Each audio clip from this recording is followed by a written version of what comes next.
Most Indian households rely on two specific tools: cheap generic medicine and a plastic credit card.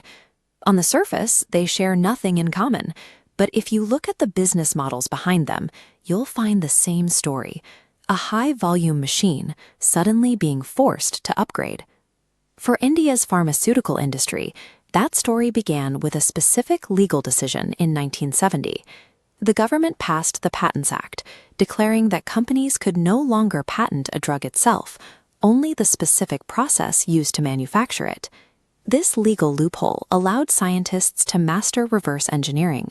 They could take an expensive Western medicine, figure out a completely different chemical pathway to produce it, and legally sell the final product for a fraction of the original cost. In 2005, India reinforced this with Section 3D, a law that blocked Western firms from evergreening, the practice of making minor chemical tweaks to expiring patents to maintain their monopolies. Unless a new version of a drug showed significantly better results for the patient, it wouldn't get a new patent. This legal framework paved the way for India's current position as a global manufacturing hub. Today, Indian factories produce 40% of the generic medicines consumed in the United States and 60% of the world's vaccines. But relying exclusively on high-volume, low-margin imitation is reaching a limit. The photocopy shop model saved millions of lives, but in a maturing global market, it is becoming an economic dead end. Because the ability to reverse engineer a generic drug is now widespread, thousands of smaller players have flooded the market, driving prices down as they compete for the same customers. This chart shows the resulting economic trap. As production volume scales upward, the profit margins for generic drugs move in the exact opposite direction. They shrink to razor-thin levels, creating a race to the bottom that the industry's biggest players can no longer win. To survive, India's pharma giants are moving away from cheap copies. They are now taking a risk of investing in true innovation and original research. This data visualization illustrates the scale of that shift. In early 2024, Indian pharma companies struck 61 separate deals worth $4 billion. They are using this capital to surgically buy out specialized research pipelines and gain direct access to premium markets.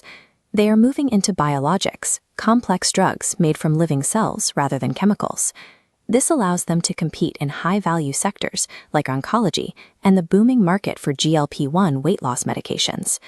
But this expansion has revealed a hidden vulnerability. To make almost any medicine, manufacturers need active pharmaceutical ingredients, or APIs, the raw chemical building blocks of the drug. This map shows how fragile that supply chain really is.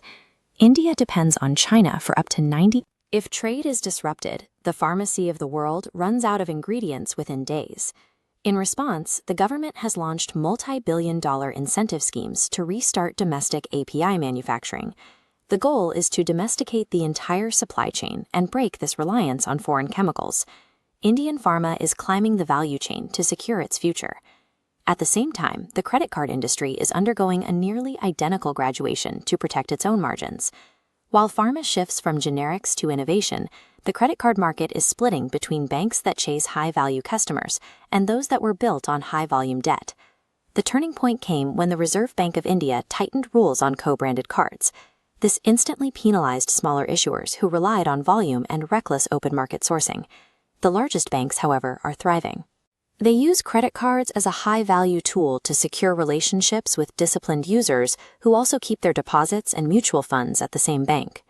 This shift is happening because the revolver pool, the group of consumers who roll over their debt and pay the highest interest, is shrinking. The industry is moving away from the trap of bad borrowers to reward high-value transactors. For the consumer, this means your old strategy for managing credit is likely about to get much more expensive.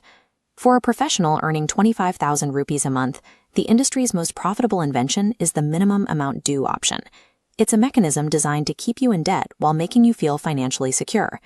On a 50,000 rupee goal, a 2,500 minimum payment feels safe, but that triggers a 3% monthly interest rate. 1,500 rupees vanishes to cover interest, barely reducing the principal. It takes 108 months to clear the purchase, ultimately paying double what you borrowed. To avoid this, you must treat the card as a short-term, 45-day interest-free loan. Align your card's rewards with your actual spending and pay 100% of the statement balance every single time. A multi-billion-dollar pharmaceutical giant and a young professional starting their career are now facing the same reality. Whether you are manufacturing drugs or managing debt, relying on high volume and minimum payments is a trap. Survival now requires a graduation from volume to value.